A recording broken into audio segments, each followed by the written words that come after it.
Hello, welcome to the Agency Download Podcast, where we have real conversations about the advertising and marketing industry. I'm your host, James Williams, and today I'm joined by Katy Briggs, Managing Director of Willoughby Design. Thank you so much for joining us today. Happy to be here. Thanks for having me, James.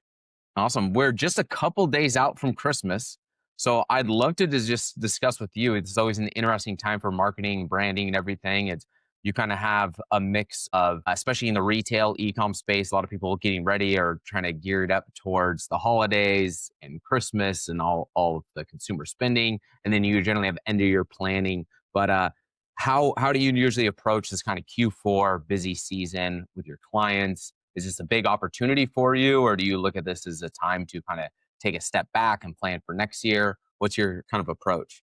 That's a great question. I would say in retail and with consumer brands, there's never a time to step back. There's not really ever a time to stop and wait. I would say this time of year is a really interesting time in that we're doing two things, right? We're looking out into the landscape of the retail environment to see what's happening real time because it's really easy to see what the consumer appetite is for spending and where they're spending. There's a lot of great research out there. National Retail Federation is a great place to kind of see. They have the pulse of what's going on with the consumers right now. So we're watching all of that. And certainly our clients are looking at real time sales data. But really, it's a time to be thinking not only about what's happening now, because what's happening now is based on what we were planning for the last 9 months. So it's also time to start looking forward and think about what can we optimize going into next year? What are we going to try that's different? What are some things that work that we're going to do more of? And if there's some things that just didn't work, or if the consumer is changing in the way that they're looking at their spending or what's driving their purchase decisions, now is the time to be thinking about that. Yeah, absolutely. I couldn't agree more. And especially, I think a lot of, especially retail e-com, they try to have this heavy push, right, from Black Friday into Christmas and everything. But we looked at some data for the last couple of years because I obviously have a media buying background. That's all we've done, and that's our kind of our focus. And we look at all the data through those lens.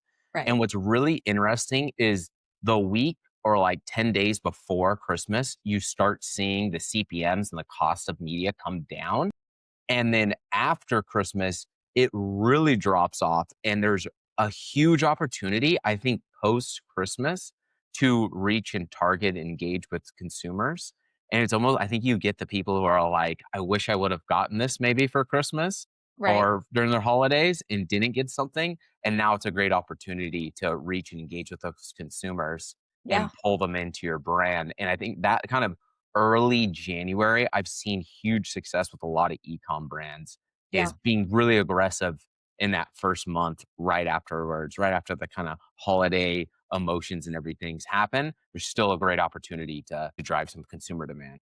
I think that's a great point. I think there's a couple things I would say to that is that you've got gift cards that are going to need to be used, and some of those gift cards, as you know, if you look out in the way that they're being displayed at retail, a lot of them are for multiple stores. So every store wants to get that gift card. They want that to be redeemed in their shop. So I do think that there is some retargeting that needs to happen to make sure that people don't forget that that was something I wanted to get and I haven't purchased it yet, or that's something that I didn't know that I wanted or didn't know that I needed, but now I see it and I'm glad I have this gift card to spend. Or as you said, people get just the idea that I didn't get everything I wanted for Christmas and now it's time for me to kind of make up the deficit that you might feel like you have, which sounds like a terrible thought, but consumers have the opportunity to see things in a different way than they used to because it's real time. So almost immediately after Christmas, you can assess, these are the things I'm taking back, or these are the things I didn't get, whatever it is. I think there's a lot of opportunity to continue to have those conversations with your customers. No matter what your business is, there still is opportunities to make sure you don't lose the momentum.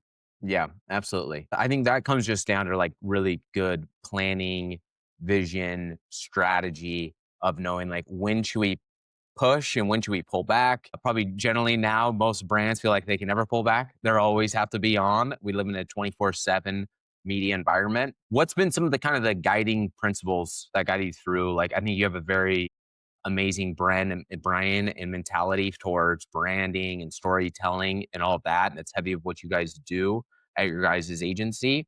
What were the big milestones throughout your career that kind of helped guide you and create those kind of principles of how you work with agency or how you work with your clients today? Yeah, I would say for me, I've always been fascinated by consumer behavior, by purchase decisions, how they're made, by how people think, how those consumer behaviors and human behaviors, honestly, play into decision making. So I think I've been studying that most of my career, and that you never get to stop because the mentality of consumers and what they want and what's important to them is constantly changing. So, that's exciting for me because I'm always learning. I'm always learning about new ways that people are interacting with certain categories or different kinds of products or different purchases. So I think early on in my career, I realized I had an appetite for that, and was always asking, 20 questions where some people might ask one question because I wanted to know more. I was trying to get to the root of where those decisions were being made and where you could influence them and honestly help people find a way to get what they want. Because sometimes it's not easy. It's easier today than it was 20 years ago to find exactly what you want online and in stores. There's just more choices and more brands. The fragmented business landscape is changing so quickly, and there's a little bit of everything from everyone. But I do think that that was something that influenced me early on, was just that idea of how can I understand more about what that consumer wants, and help brands, help retailers understand that and play into that and figure out how to find that white space that's going to be different than what their competitors are doing. Yeah, absolutely. I think that that's the one constant is change and the Yeah. evolution of change in this industry and pretty much across all businesses. But I think what you have there is we have way more opportunity and ease to find everything we want, but Yes. way more clutter and way more people trying to grab our attention and hold the consumer's attention. Right. How have you guys found, like, what's the best way you found for your brands to kind of break through and really be able to engage and connect with their consumers that they're trying to target or reach? Yeah, I would say we do a lot of workshopping with our clients, and that's the work that we do, or roll up our sleeves and we get in a room together with the decision makers, the CMO and the CEO, and the brand leaders to help understand what they're trying to accomplish, who their customer is, and how we can differentiate them from their competitors. So it really is work that has to be done ongoing, and as you make decisions for the brand and how you're going to spend your advertising dollars, that work has got to get done before any of those decisions are made, right? So I think as you look across your landscape, you might think you're the market leader and everybody else is behind you, but that market share is being eaten away by little small challenger brands coming in every single day.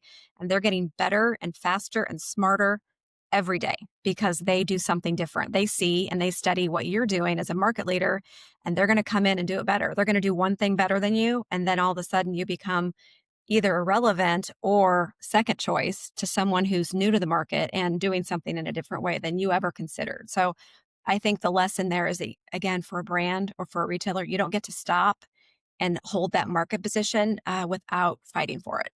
Yeah, absolutely. That makes me really think of like a champion in, especially like individual sports, like a champion in tennis or Yes. an MMA or anything else. Is like everybody has all the tape and the study on who the Yeah, champ is, that's and right. they're motivated and hungry to get that number one status and spot.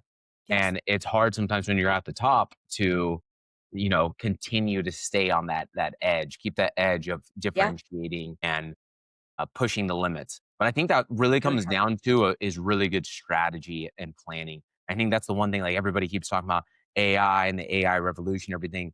I still don't see AI leading the way in terms of strategy. It can lead and expedite things in terms of a tactical execution, but it Yes. can't replace good strategy. And I think that's the one key thing I think for a lot of younger people coming into this space is understand that tactics are going to continue to get more automated away. It's good to know Yeah. those and understand those.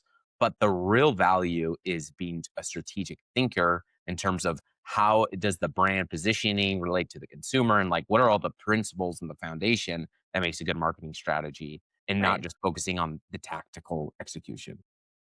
I completely agree, and I think that's something that I tell students when I talk to them often, that it's not time to give up and try a different path. It's time to get more focused and learn as fast as you can so that you understand the tactics and you can guide and direct them. But yes, the critical thinking, the strategic thinking, the work that needs to be done on the front end to inform those tactics and guide those decisions that AI can execute for you is still critical. And in my opinion, it's even more important than ever because what's going to happen is everyone's going to have the same tools. Everyone's going to have access to those same tools and they're going to continue to evolve. But if the brains that are putting the structure in place for those tactics are not the best that they can be and not experienced and developed, then you're not going to end up with good work and you're not going to end up with solutions that drive business. Yeah, absolutely. I think I do have like almost like a warning, I think, for our industry because I kind of see this happening. I feel like in real time. I think this might be an issue in 10, 15, 20 years. Is I've talked to a lot of agencies that even like work with the trades, and we often hear, right, like there's not the next round or there's a shortage of plumbers, of HVAC, of electricians, all of the blue collar trades. And there's nobody to kind of learn the principles of like how to actually work and solve problem solve and all of that. And it's a huge issue and shortage, is that I think the same thing could happen in the marketing and advertising and the business industry in 10, 15, 20 years if we don't raise up the next generation and that they learn and instill the principles and the strategy and the higher level thinking. Because I think one of the challenges is going to be is that if all of the entry level jobs are kind of automated away, that normally like an intern, entry level coordinator position, I remember I did those jobs, are automated away because of AI, then you don't have that transition period of people to at least start there and then work their way up and then get that strategy principle passed down from the previous generation. I see that almost as an issue. What do you think about that? And do you think there's any workaround solutions? I know you talk to a lot of college students. Like Mhm. what positions do you see them going into to where they could still get a job and then work their way up to learn the strategies and like the higher level thinking that goes into marketing, advertising, business?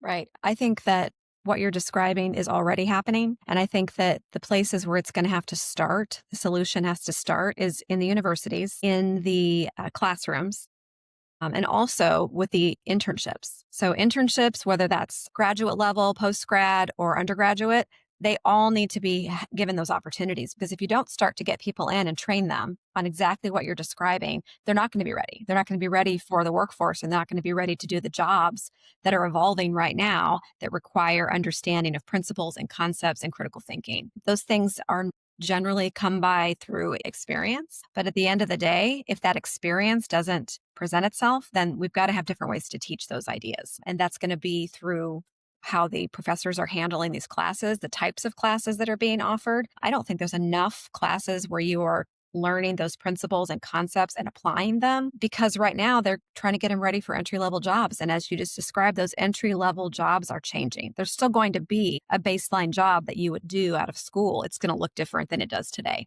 And I think if we're not starting to prepare for that now, and that's preparing as an agency environment, the ecosystem of the agencies have got to figure that out. And the universities that are bringing these students out into the workforce are going to have to figure that out.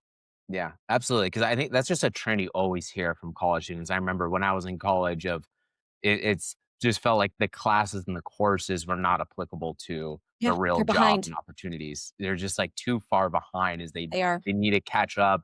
Or I think the good thing with where we are with content, although there's a lot of I think bad or negative content out there around the advertising marketing industry of like the right there's a right way and a wrong way to do things based on who you're talking to, but Right. I think there's a lot of alternative education solutions out there now, which is great, but it's probably not enough. And I think the biggest thing is working, I think, alongside people. I think the remote workforce has really affected people's ability to understand what it takes to learn. I remember I started out with an internship Yes. opportunity, and then that rolled into a full-time job. Is I Same. didn't know how to work when I left college, Right. right? And you have like how to work a 9 to 5 job and Yeah. be disciplined and consistent in that type of environment. You only learn that on the job in the workforce. You've hit a hot button for me because I completely agree with you. And I feel that something has to shift. And I think that those of us who are currently in these roles and in this industry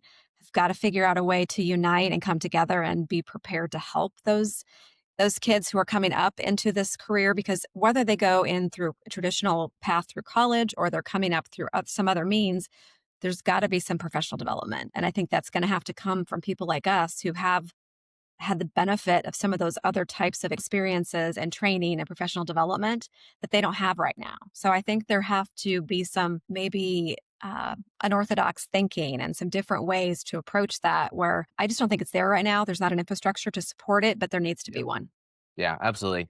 And that's what I think is so challenging is there's a lot of benefit of having a remote workforce, especially for an agency where at this point, like 95% of what we do is online, is digital. And the value of a remote workforce is you can work with anybody anywhere and you're not constrained to the talent and the pool of you within your area.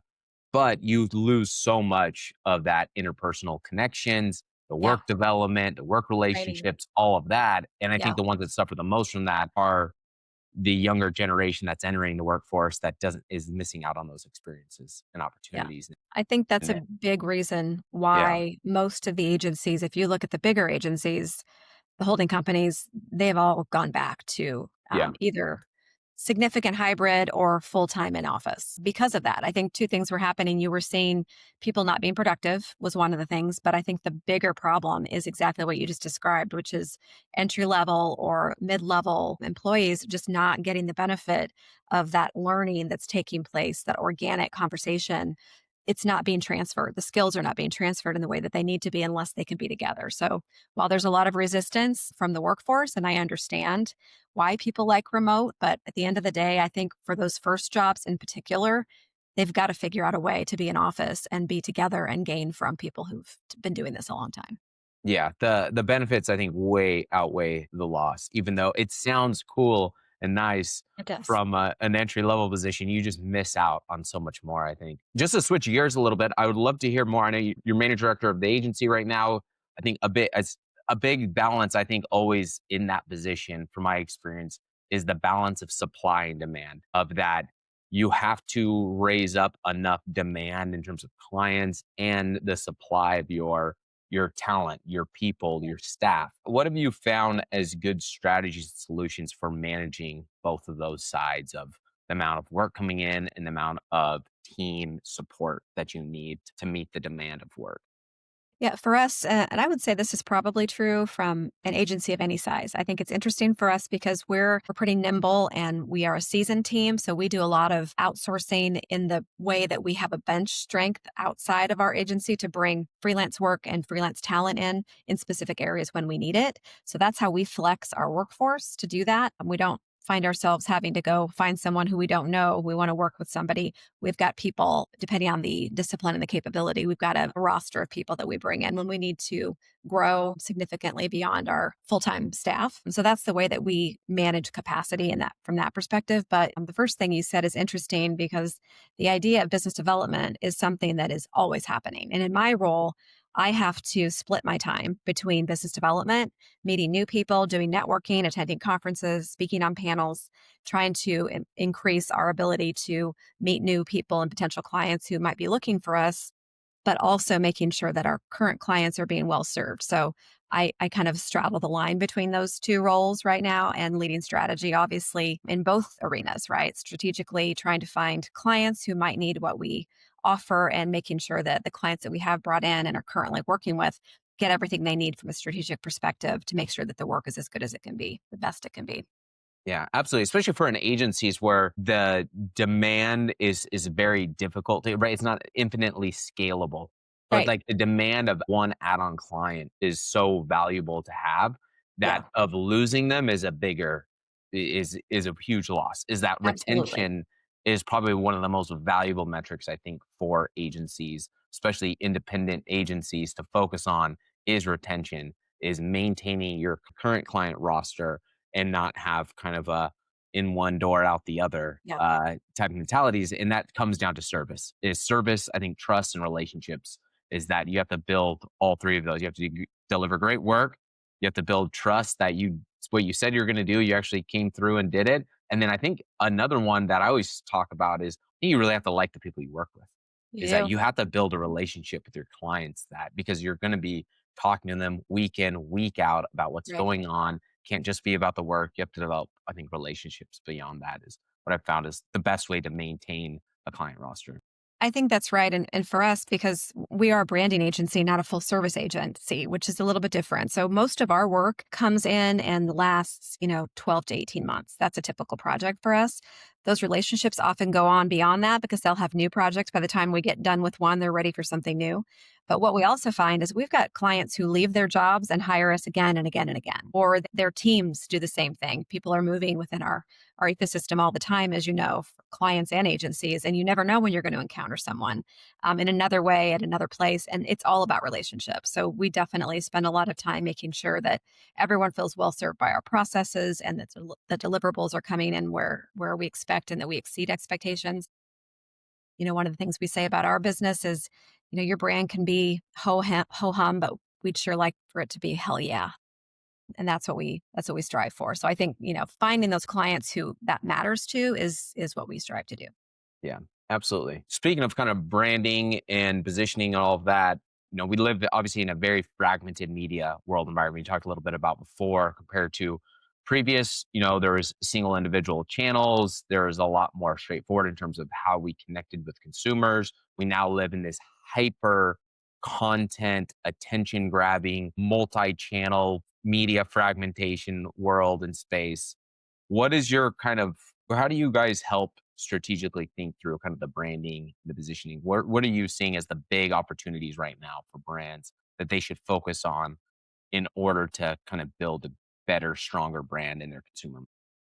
So we do a lot of workshops with helping leadership, so a CEO or a CMO to understand what that value proposition looks like. And I think understanding what you do really well and how to be consistent with telling that story. The story of your brand is the most important thing. It's more important than your logo. It's more important than your website. It's more important than anything because if a consumer can't remember who you are and what you do, why they should care about you, none of the rest of it matters. You're just wasting money and you're wasting your voice and it just becomes part of that clutter you mentioned. But if you can create something that is a meaningful story, something that you've tested and resonates with a consumer, a specific audience, and you have something that they need, that's the way that you start to hold their attention. And then you have to be consistent across every touch point, whether it's an in-person touch point or a digital touch point. You've got to be consistent with the way that you're talking to them and what you're saying. And I think that's where most brands fail today. If you can't figure out how to tell that consistent story and have it be compelling and find the right person at the right time, then none of it matters and you become part of the noise. Yeah. In one ear and out the other from a That's consumer right. standpoint is unmemorable. And that's why always love Simon Sinek's book, Start With Why, is that I think the story really comes down to the why behind your brand, why you're doing it, Absolutely. not necessarily the how or the what as a result, but why is the kind of the intention, the value. Yeah, I think that's the basis of our strategic work as we're starting to build those roadmaps for the strategy for a brand is thinking about that. If we can't get as a leadership team to align around what that is, why they exist, and how they're different than their competitors, then there's really nothing else for us to do. There's not a place to move toward that's going to be meaningful for them or for the audience. Yeah, absolutely. What's been some of your kind of leadership principles that have guided you through your career? You're managing a team, you lead clients. What are kind of your tenets of or your foundation of like your leadership style, your principles? What kind of guides you? Yeah, I mean, I think I talk about myself in terms of being a player coach. So I'm happy to get up and get down and roll up my sleeves when I need to, but I also want to make sure that anyone on my team has the chance to make mistakes. I think that was the way that I grew up through the agency business and was able to have some amazing leaders who taught me the value of finding your own path and figuring out your own way and making some of your own mistakes. And I think you have to let people have some room to do that. I think being too prescriptive with how you ask people to execute projects is a big mistake. And I think it didn't work with me. And I don't think it works with other people who have a good critical mind and are looking to grow and develop their own skill set. So I really believe that you've got to be willing to let people fail and then figure out how to learn from that. So I believe that's a key thing. I also think there's ways to go about applying an understanding of human behavior to see how people learn and making sure that they're set up for success. Some people are visual learners. Some people want to read all the information up front. Some people are happy to kind of spitball with you and work through a problem on the fly. And some people really need to step back and collect themselves and think through solutions beforehand. So I think you've got to be, as a leader, sensitive to how other people want to be led and need to be guided through projects. So I'm very sensitive to that as well. I would say the other thing that I think is really important is making sure that everyone feels inclusive into the process and that there's not things being done behind closed doors when there's a project and they have a piece to play. Because I think if you don't give people all the information and expect them to jump in and be successful, they're going to feel as if they're not valued. And so I think making sure that the teams work together closely throughout the whole process, that's something that's important at our agency. And it's been true, I think, in every agency that I've worked at that's had successful teams, is that you have to work together, bring everyone to the table, have a um, cross capability of team members to make sure that you're bringing all the different aspects of the project together. That's the best way, I think, to get to good results. Yeah, bringing everybody along, and especially agencies, like you have to delegate. You have to have everyone's who's the strength and what, and That's getting right. the most out of the whole team. I think it starts with, and I think that was something early in my career I struggled with, was the mistakes. Is like I just like killed myself over mistakes, but Right. you kind of look back on it and you're like, we are not in the life and death game, thankfully. I could never survive in a hospital. But so like our job and the role and the responsibility, and clients entrust you with these campaigns and oftentimes large budgets, but it is not a life and death thing in 99.9% of cases in our world. And so I think it's important to, like, if mistakes do happen, recognize like things are gonna move on. Yeah. It's What can we gonna learn be from it? you're gonna learn from it, and it's gonna be a blimp on them, Yes. looking back in 5, 10 years, like, no one's gonna remember, really. Right. So, like, I think it's important to learn from it and, like, take accountability is really big. Like, we're really big on accountability and ownership. Yeah. Own your mistakes and Yes. don't try to hide them or cover them up. Um, learn from them, but don't kill yourself about it. It is not, Yeah. anything over. So I love that. Spot on. I couldn't agree more with that first one of accept mistakes and Yeah. errors are gonna happen. It's It's part okay. of We're it. human. It's part of it. Yeah. I'd love to know, I'm curious if you know, or if anything comes to mind with this question, but you talk a lot of college students, and you've gone in that. What's been the, like, number one question or common themed question you get right now from college students that ask you? I think the biggest thing that it's usually the first question that people ask is they want to know, how did I get started? Yeah. And I think that's an interesting question because you ask that question to 10 different industry professionals, they're going to give all different answers. There is no linear path. That's the way that I start by answering that question. There is not a linear path. And if someone tries to tell you there is, then they've never walked down that path on their own, because I believe that you find your calling in an agency world or even in a corporate marketing role by trying things on. You've got to be willing to try some things on for size to see how they fit and see where your aptitude is and where your natural interests are and where you can excel. And I think it becomes pretty clear if you're willing to take some chances and try some things. I don't know too many people who ended up exactly in the same specific role as where they started. You make some migrations along the way. I certainly did. I started out working in account management and working in copywriting and copy editing, and quickly realized that the strategy part was where I was really most interested and it's where I excelled. I could do some of the other things. I could do a lot of other things that I was capable of, but it wasn't the part that I wanted to play and the career that I wanted to build. But I don't think you know that until you get started, and you have to be willing to take those entry level jobs and get your foot in the door where you can and then figure it out as you go. Absolutely. You gotta test and learn and figure it out. You do. And through doing this, I've talked to a lot of different agency people, owners, experts, industry leaders. Very few went in or started out with an intention in college that they were going into the advertising marketing industry. I've talked to people who were like, got a biology degree, got an economics degree, got a business degree, got it, Right. like all kinds of different places where they started. And then they got an opportunity, they figured something out, they had a connection or an internship or something, they fell into it. I Right. actually started out, I wanted to be a sports writer was my Okay. goal. Yeah. My dream was to work for ESPN and be a sports writer. Hmm. And then in the middle of college, the journalism seemed like it was contracting, Yep. and that kind of freaked me out. I was like, "Oh, business, advertising, marketing. There's an advertising degree through this journalism program. I'll take that." And then turn it into an internship. And then 10 years later, I'm still in the industry and own my own agency now. And you just never know what doors are going to open up.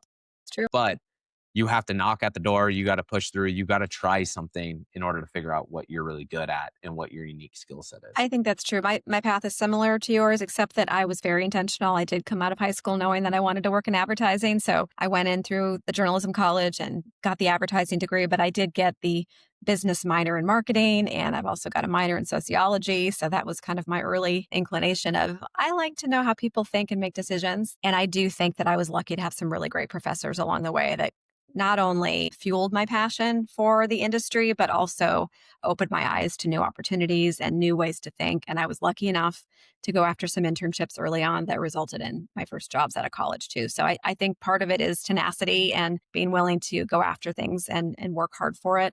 But I also do think you have to find a calling and a passion for something. And until you kind of figure out what that is, and I think some people it happens in college and some people it happens later. But whenever it is, I think you have to figure out what's that path for me and how do I get started? Yeah, absolutely. Just looking forward the next 2, 3 years, what do you see as kind of the big trends or hurdles or opportunities for different brands?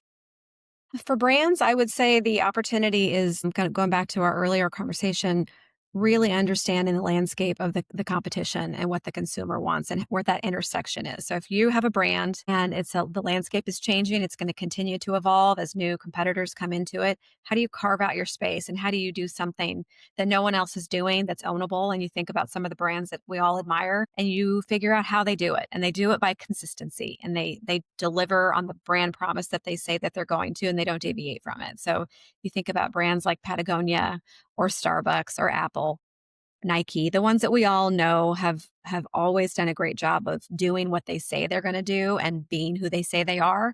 And I think we all can learn lessons from that. That's not going to change. The brands might change. There might be some other ones that we talk about 10 years from now that we're not talking about today. But I think the concept of what makes a brand great is doing what you say you're going to do and having some strong belief systems and values built into that brand that the consumer can easily see and understand and trust. Yeah, absolutely. If you give your younger self, one piece of advice when you're starting out earlier in your career, what would that one piece of advice be?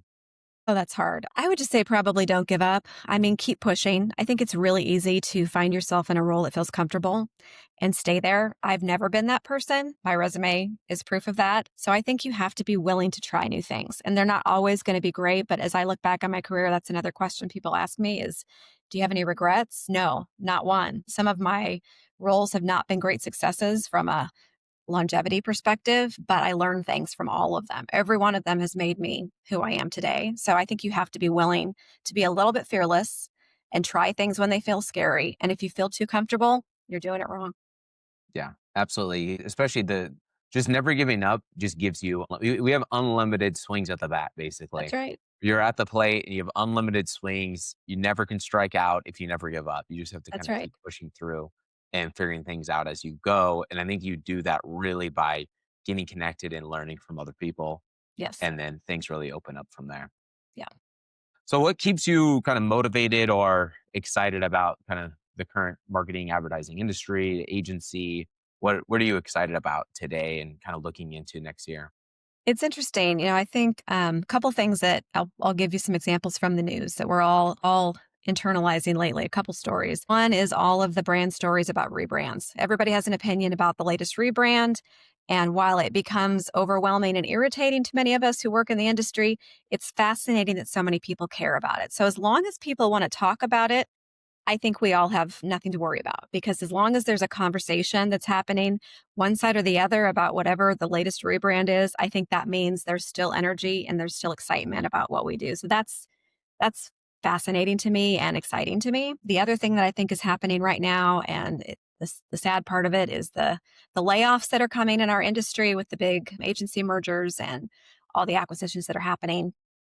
But if you take the positive look at that, to me, there is a huge opportunity for specialists and expertise beyond the holding companies. The holding companies are not the end all be all. I'm not saying everyone shouldn't take a pass at that and see if it fits. I've worked for holding companies and I've worked for independent agencies, and there's certainly benefits on both sides. But as the holding companies continue to amass scale and grow larger and continue to have these mass layoffs, I think there is a huge opportunity for independents come in and for consultancies to come in and be that best in class. Again, back to the brain power that the AI needs to be successful. I think there's still a huge opportunity for strategic, smart people in our industry to continue to grow and build new things that don't exist yet today. Yeah, absolutely. I couldn't agree more. I think there's been a huge trend of specialist agencies that do one thing really well and being experts in it. What we always talk about is we're kind of 2 feet wide and 100 feet deep in the paid Yep. media space, Yep. rather than being 100 feet wide and 2 feet deep across multiple different disciplines and execution. So Right. we've taken the very specialist types of focus and route, and I've seen it work consistently across a wide variety of different marketing Yeah. tactics and strategies. And I completely agree. I think as people leave the holding groups, that leaves huge opportunity for either independent agencies to pick up really good, amazing talent, Right. and or those people to start their own specialist agency. I just talked to one who was he was in the big holding group agencies for a long time, and he specialized in sports marketing. He left and created a specialized sports There you go. marketing specific agency that Absolutely. specialized in going really deep with sporting events. And I think there's That's just smart. an infinite amount of opportunities there. And then the Yeah. last thing I would say about that is we've even seen in our industry is the paid media, who owns the media buy. It used to be 60, 70% the holding groups would own all of the media budgets. Right. And that's decreased to Yeah. only about 40%. So now it's 40% big agencies or holding group agencies, 40% independent agencies, and then 20% brands. And so we've seen that those budgets go from holding groups to agencies and brands taking things in house. And I think we'll continue to see that trend is agent or brands want more specialized specific work They to do. get the most out of their budget. Yeah. And I think you can get that oftentimes a lot better with the specialists. There's obviously a lot of value in one integrated AOR, in an independent agency that is specialist in something and go much deeper, I think, in a tactic or solution. I think that's true. And, different brands need different things at different times in their brand life cycle. There are times when a holding company makes sense for them where they really do need to have everything centralized. And I understand that. But then there comes a time when they are, being attacked by challenger brands and they need to do something different and they need to shake it up. And that's when the independents and the consultancies and the smaller vertical shops can really come in and say, let us help you try something new and let us be a solution that looks a little bit different than what you're used to. And I think those are huge opportunities. Yeah. Okay, last question. This would be a little fun, but I would love to hear your opinion on, especially as a branding storytelling person. So this is Okay. very recent in the news. But what was your opinion? What do you think about the McDonald's AI ad that they pulled? Oh boy. All right. Well, here's the thing. It's not going away. So when Coca-Cola and McDonald's are out making decisions for their budgets for the year, the most important part of their year in fourth quarter, and they're spending money to build their creative through AI, we have to pay attention. You can't dismiss it. You can't look away. You can't say they made a mistake. You have to look at it for what it is. It's a different path. They're looking at solving a problem in a different way. It doesn't mean that they don't believe in creative. It doesn't really mean they don't believe in strategy. It means that they're trying something different. And that trying something different is going to continue to evolve, and we're going to see more and more of it. And I think we all have to do a better job of embracing those technologies and understanding how to guide them back to the coming full circle here, James, is that we've got to be leading and guiding the strategic piece of it and making sure that the brand integrity comes through. And if those stories are being told through AI, it doesn't matter if it matters to the agencies as to how they are going to staff their teams. But I think the integrity of the idea can come through in any way. Yeah. So interesting. Obviously, we're not in those rooms. We don't know what the conversations were about, why they made that. But Yeah, there had to have been somebody who was guiding that, right? there Doing the was props, developing it, absolutely. and getting things approved along the way. And it seemed like it just wasn't on brand, really, at the end of the Yep, day, with it who wasn't. McDonald's is. I think that was like the big miss, is that it was tongue in cheek around uh a parody and play off, but it was like kind Right. of like this nightmarish type of Yes. storytelling. It just didn't seem like it was on brand for the time, the season, and Right. who the brand was. And I think that's why it really didn't hit. Is like, was it Right. AI that didn't hit, or was it it just didn't have the right strategic There on you go. brand storytelling of it, you know? And I think 2 things are happening. One, we're learning from these Yeah. missteps, right? Yeah. So we're all and the other thing is we're talking about it, which is Right. the reason that they're doing this. So some of Yep. these brands are saying, "You know what? We might not get it exactly right, but people are gonna talk about it, and that's not gonna go away," and that only helps these brands. And when Coca-Cola did their first AI holiday ad last year and everybody said it looked fake, well, it wasn't perfect, but we talked about it. We talked Yep. about it a lot. And they did it Yeah. again this year, and it's better this year than it was last year. So I think there's this evolution that's taking place. There's the conversations that need to keep taking place so that the work does continue to get better. And it will. It's only going to get better, and we're going to continue talking about it. Yeah. Then I think it's just gonna take better strategic of, like, how do you use it? But I didn't Yes. even think about that. You're totally right. You get still the publicity and the big You still get splash. it.